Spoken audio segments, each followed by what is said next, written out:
Here we are again. That's my little angel wings up there, if you're wondering what the heck that little fluffy thing is that hangs down. Debs Cooper, Global Stressologist, thanks for joining me here today. Or I'm sure I start my podcast with "this is a goodie," and I'm sure I start my Facebook Live saying exactly the same thing, because this appears to be one that is coming through more and more for people, is the indecisiveness of making a decision and actually sticking to it. So today I'm going to give you some top tips to make decent decisions. And when I say decent, I mean real decent decisions, no matter what the decision is, and that's actually going to stick with you.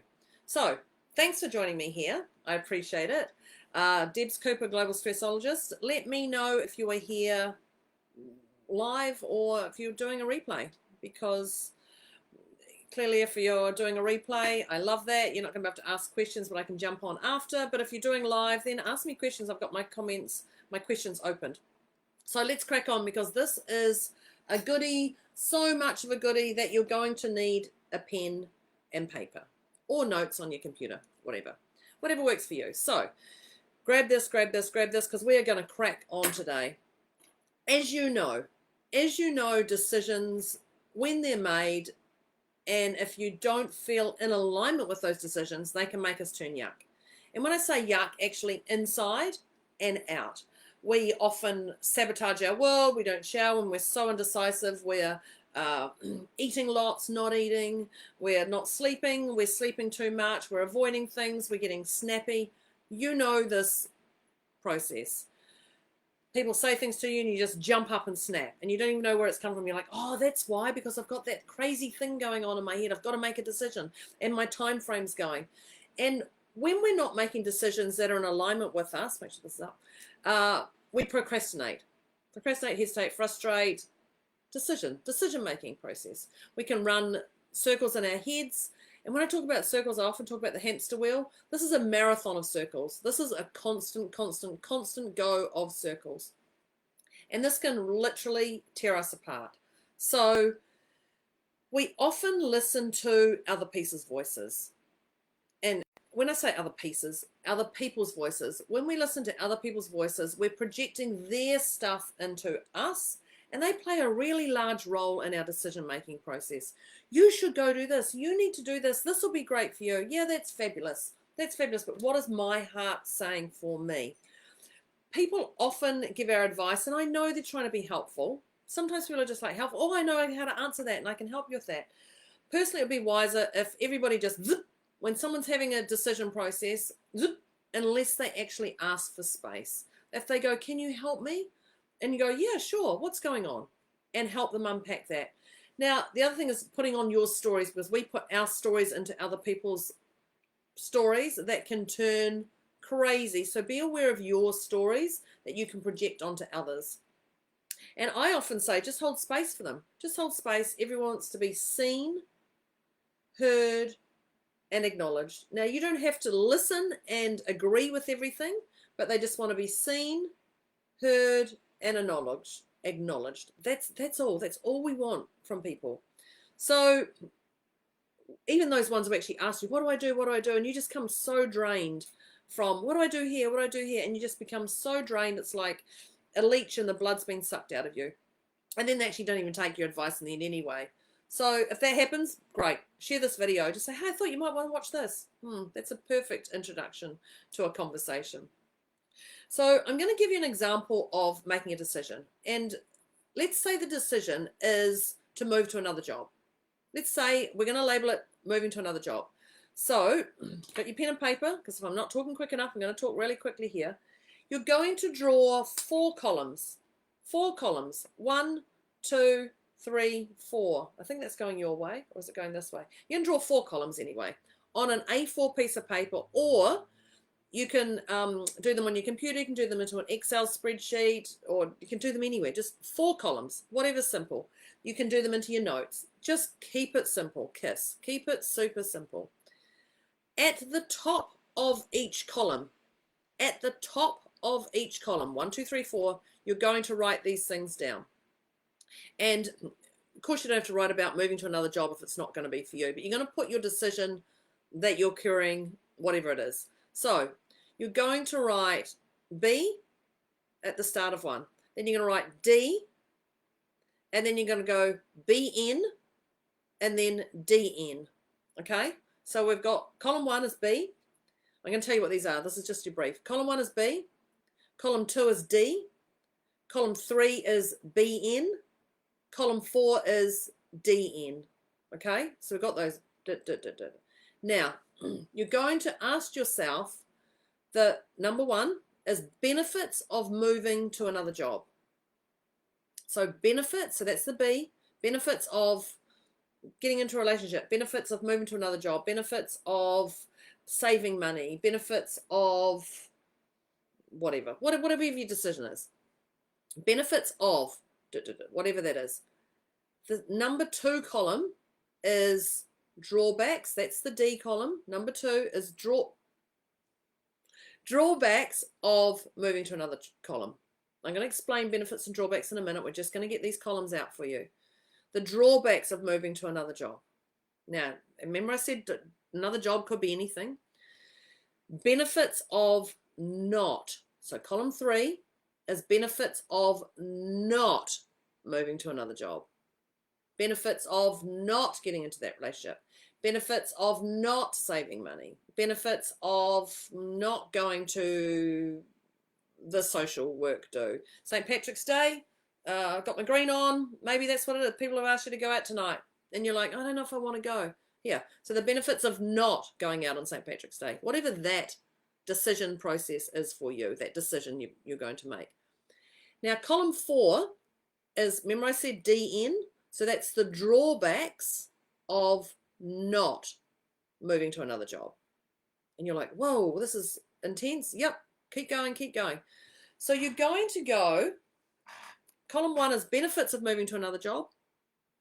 Column 2 is drawbacks of moving to another job. Column 3 is benefits of not moving to another job. And column 4 is the drawbacks of not moving to another job. So let me explain benefits and drawbacks. So benefits are things that up-level your world. They level you up. They add value to your world. They enhance your world. They give you a perk and a step and a little grin. And they're up-leveling you. Okay? So we know when we get into relationships with people, there's benefits and drawbacks. There's up-leveling, and then there's drawbacks. Now, the drawbacks are, now I'm not saying positive or negative. I'm not looking at that. I'm looking at the downside, so we can look. So the drawbacks, another way of saying drawbacks, is the downsides. The whoopsies. Like, oh, whoops, we've gone down here. This is what it is. So we're looking at the benefit, the upsides. The drawbacks is the downsides. Benefits, drawbacks. Benefits, drawbacks. Upsides, downsides. Adds value to your world, takes away value to your world. Enhances your world, deflates your world. Are we getting this? We've got these, what benefits and drawbacks are. Let me know in the questions if that doesn't make any sense.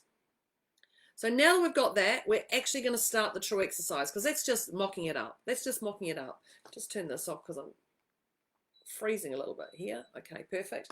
So now you're going to ask you're going to do the true exercise. And the true exercise is asking yourself the same question, column 1, column 2, column 3, and column 4. You're going to ask yourself question 1, and you're going to say, what are the benefits of moving to another job? And you're going to ask that question, and you're going to write one answer. One answer. That's it. The benefits of moving to another job. More pay. Great. What is the drawbacks? Then you're going to go to column 2. What is the drawbacks or the downsides or the flips, whatever it is, drawbacks of moving to another job? I'm going to miss my people. Okay. Okay, so we've got this. So we've got column 1. We've got column 2. We're now going to column 3. And column 3 is what's the benefits of not moving to another job? Oh, benefits of not moving. Now, that's a head flip, isn't it? Benefits of not moving to another job is I'm going to save petrol because it's closer. Great. Simple. Then we're going to go to column 4. And column 4 is the drawbacks of not moving to another job. So what's the drawbacks of moving to another job? And this one, you might go, Oh, I can't think of that. What is the drawbacks of not moving to another job? Oh, all I can think about is benefits. All I can think about is this. And your head's going to flip. Now, there's a process here. You're going to go, what is the drawbacks of not moving to another job? I don't grow mentally. I don't evolve mentally. Okay. Now, the key here is, so you're going to do one question, answer. One question, answer. One question, answer. One question, answer. Those questions are each of those 4 columns. Now, the key is, so there's no limit to the amount of answers going down, but you must go across the page. Column 1, column 2, column 3, column 4. And you only stop.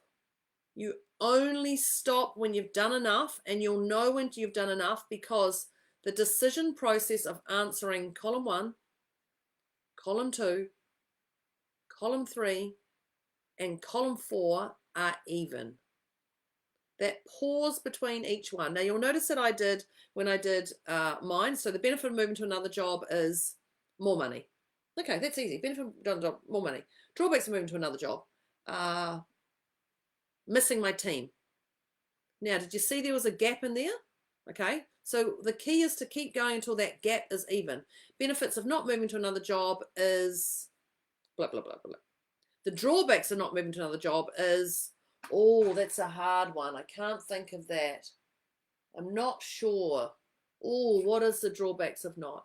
Now, you'll see in that one there that I just gave you an example, there was a large pause. There was a large gap between column 3 and column 4. So you're going to do this exercise until there is the same amount of pause between column 1, 2, 3, and 4. Benefits of this, pause. Drawbacks of this, pause. Benefits of not, pause. Drawbacks of not, pause. Oh my gosh, I've got it. There's an even pause between each column. Okay, here we go. We're going there. And that is when you know you have made a decision. So I'm not going to say you do 10 of these going down, 5 of these, 3 of these. You're going to go until this thing here is your heart, until your heart feels complete and there is a same equal amount of pauses between 4 columns. Now, if you're going, so when you go down, you're not going to get it. You have to go across. So I say the average is about, and are you ready? Because this is the one that's going to go, oh, it's worth it, it's worth it. You may find the average, I find the average is about 30 lines down. And you're like, 30? Yes, I did say 30. Depends how quick your processing is. In reality, the average person is 30 lines down. Now, that may be, whoa, but you know when you've got it and when you can master this. So I can master this decision process now in about 3 lines down because I do this every day. If I have to make a decision, I go, okay, benefits of that, drawbacks of that, benefits of not, drawbacks of not. And I've got down to about 3. So this is just one of those things like cleaning your teeth. You used to take ages to clean them properly. Now you've mastered it. You know exactly where you're going, what you're doing. You're singing happy birthday. Oh no, that's washing your hands, isn't it? I don't know what that one is. You're doing that and you've got the same amount of processing to go. So you will cut down that 30 the more you do this. So it's practice, practice, practice. Any decision I have is made in this way. So this can be done for anything. If you want to get into a business with someone, business collaboration, if you actually want to get into a business, do I go camping this weekend? If you're going on an adventure, if you want to save money, if you want to buy a house, if you want to hang out with a friend, if you want to go out on St. Patrick's night, or whatever that is, this decision process, if you can master this, which you can just by doing the work, it allows you to go, oh, I can make that decision. So there's 2 things I'm going to wrap up with. I have talked fast today. It's okay. The 2 things I'm going to wrap up with. Now that you know how to do this exercise, let me know if you're confused with anything. There's 2 things. The 2 thing is, 1, when you do this decision process, This is where you decide. In your heart. And we know the best decisions ever are made in our heart. You can tell this anything you want, but when they're made here, that is where the decisions in life are made. And that's where your fulfillment, your joy, your spark, whatever it is that lights you up, this is where you move forward. When you make decisions up here, it's overthinking, hamster wheel, and you stay in your head. So we're taking this out of here, 1, 2, 3, 4, and we're putting it in our heart. Okay? This is a heart exercise. It's definitely a head exercise, but you'll know when your heart goes, wow, I've got this decision. It's actually okay if I do that or I do that. And you become neutral. And it's not run by emotions, because these emotions will take you down and they'll stop you from doing stuff. Okay? The last thing I'm going to add here is it's a T word. And it's not the word I shared last week. Thanks, Nicole and Aaron, on that one.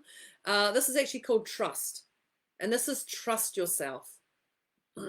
Trust yourself with your decisions. Trust the universe with its decisions. And trust others with the decisions. This is so important when you're sitting in your heart. That is where the best decisions are made. I'm sure I've said that before. This decision is purely a heart decision, and this is where trust sits. So trust yourself that you can do this. Trust yourself it's not going to be as hard as you think it's going to be. Trust yourself that you're going to come out of this and go, wow, this is actually a pretty neat tool that I can use when making a decision. So that's it. Top tips to make decent decisions. Decent, solid decisions that stick. Right here, right here, right here. Woo! Debs Cooper, Global Stressologist. Thanks for joining me. If you liked today, if you went, whoa, this is, yep, I've got this, I'm going to give this a go. If you liked today, I would love you to share this. So the next step is share it. Share it with someone you love, share it with someone you care about, share it with someone who's indecisive about decisions, whatever that part is. But share this and it's going to open up a great little conversation. As I said, I used to do about 30, or the average is about 30, and I can get it down to 3 in the 4 columns, and I feel complete. I can make that decision. It goes straight to my heart. So the more you do and practice this, the quicker you're going to get and the more efficient you're going to get.